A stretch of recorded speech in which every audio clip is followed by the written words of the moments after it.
Assalamualaikum, selamat sejahtera. Video ini kita cover pembuktian hukum log. Ada 4 hukum log, ding ding ding ding, yang mana 2 daripadanya telah pun keluar SPM tahun lepas. 2 tahun lepas. Ada kemungkinan keluar tahun ni? Entah, tapi belajar je lah demi ilmu. Sebenarnya pembuktian hukum log ni mudah kalau kita tahu sedikit strategi. Jangan ke mana-mana. Sebelum kita mulakan pembuktian, perlu cikgu tekankan takrif log. Takrif log, bila cikgu cakap takrif log je, maksudnya kita nak tukarkan bentuk indeks kepada bentuk logaritma. Cikgu pernah buat satu video tentang ni. Secara ringkasnya, AX berada di tempat yang tinggi. Bila dia jatuh atas A akan mati. Bila A mati, maka M akan kebumikan dia. Rupanya seperti berikut. M akan tanamkan A dan letak batu nisan yang tertulisnya log. Log adalah singkatan kepada long gone. Maksudnya sudah lama tiada ataupun sudah meninggal. Dan di seberang sana adalah huruf yang berada di seberang pagar. Nampak pagar tu? Maksudnya pagar banyak lagi ni. Pagar. Jadi ingat, bila cikgu cakap takrif log, maksudnya tukar indeks kepada bentuk log. Next. Dalam SPM, rumus yang diberikan bermula dengan kuadratik. Tak pakailah. 2 sampai 3 adalah indeks, manakala 5 sampai 8 ialah log. Yang menarik sekali ialah pembuktian setiap satu formula ni berkaitan. Indeks 2 buktikan 5, yang 3 buktikan 6, yang 4 buktikan yang 7. Menarik sekali. Kecuali 8 sahaja yang terpinggir. Next. Dengan kefahaman ini, kita boleh mulakan pembuktian hukum yang pertama, iaitu log darab menjadi tambah. Buktikan. Untuk pembuktian hukum pertama dan juga hukum kedua menggunakan asas yang sama. Strategi yang sama juga digunakan. Tips untuk mudah hafal. Langkah yang pertama berkaitan dengan indeks. Langkah kedua, takrif. Langkah ketiga, indeks balik. Langkah keempat, takrif. Langkah kelima, hapus X dan Y. Tips ini boleh membantu kita untuk menjawab hukum pertama, hukum kedua dan hukum ketiga. Tak sampai, nantilah cikgu tunjuk. Jom kita mulakan. Untuk indeks, kedua-dua belah kiri kanan menggunakan permulaan yang sama. Kalau boleh, hafal ayat berikut. Max. Nay. Max adalah nama seorang kanak-kanak. Nay adalah no dalam bahasa English klasik. Jadi kita kata kat dia, Max, nay. Hafal ini kerana ini adalah mukadimah. M-A-X-N-A-Y. Sebelah kanan hukum pun menggunakan yang sama. Sambung. Takrif. Ingat lagi, takrif bila jumpa bentuk indeks tukar kepada log. Jadi oleh kerana ada 2 kat sini, cikgu buat satu sebelah kiri, log A M sama dengan X, log A N sama dengan Y. Sebelah kanan pun sama. Indeks. Merujuk kepada hukum pertama yang melibatkan darab, kita darabkan indeks. Indeks iaitu M kali dengan N bersamaan dengan A kuasa X darab A kuasa Y. Hukum indeks kata, kalau darab kuasanya tambah. Sebelah kiri boleh dirapatkan. MN. Takrif. Daripada sini, tukarkan kepada bentuk log. Ingat, A diturunkan, X tambah Y diturunkan. MN kebumikan A dan letak batu nisan log. Seberangnya ada X tambah Y. Langkah terakhir, hapuskan X dan Y. Mana nak dapat X, Y? Pada sini. X sama dengan, Y sama dengan. Sebelah kanan, adjust sikit, gantikan semua ni ke sini dan Y kat situ. Log AMN sama dengan log AM campur log AN. Alhamdulillah. Hukum kedua, seperti yang cikgu terangkan tadi. Untuk jawab hukum kedua, tips kita ialah indeks takrif, hapuskan X dan Y. Yang pertama, indeks. Seperti yang ditulis, sama seperti hukum pertama. Yang kedua, takrif. Sama seperti langkah pada hukum pertama.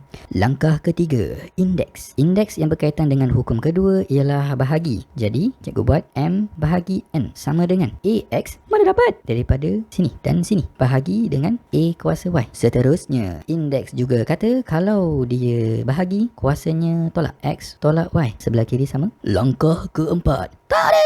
A diturunkan ke bawah, X tolak Y diturunkan ke bawah. Log A M per N sama dengan X tolak Y. Langkah kelima, hapuskan X dan Y. Yang mana X diambil daripada awal ni dan Y diambil daripada sini. Log A M per N sama dengan log A M tolak log A N. Alhamdulillah. Sambung. Kalau ingat tadi, hukum yang kedua sama dengan yang ni, yang ketiga untuk yang ini, dan yang keempat untuk nombor 7, iaitu hukum yang ketiga mengatakan bahawa kuasa boleh letak dekat depan. Hukum ketiga juga pakai tips yang sama.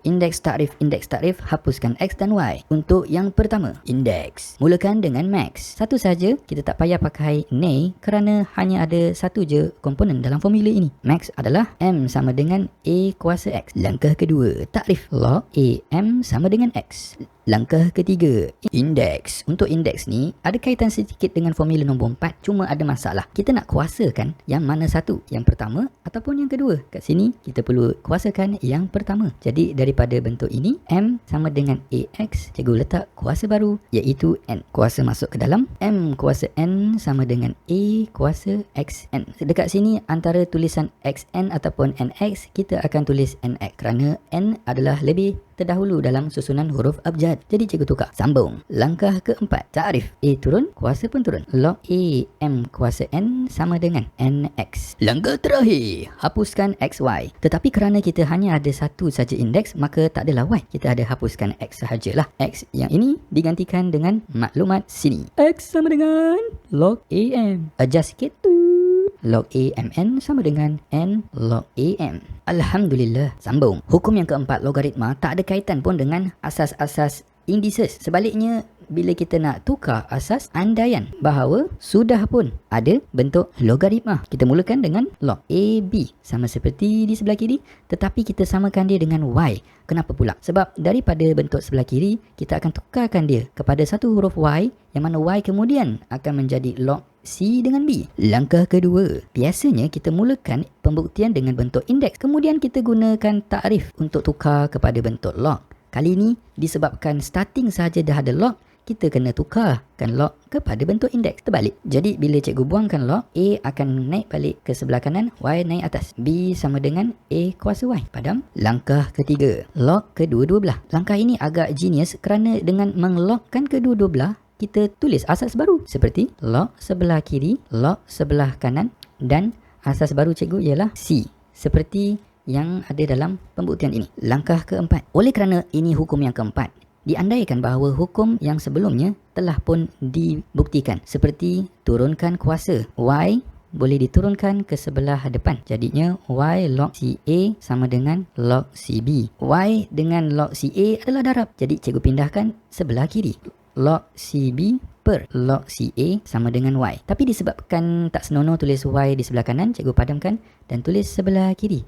Cikgu adjust. Langkah terakhir, hapuskan. Hapuskan Y, ambil daripada persamaan awal sekali. Gantikan. Log AB sama dengan log CB per log CA. Alhamdulillah, terbukti hukum log yang keempat. Semoga video ini bermanfaat. Sekian, terima kasih.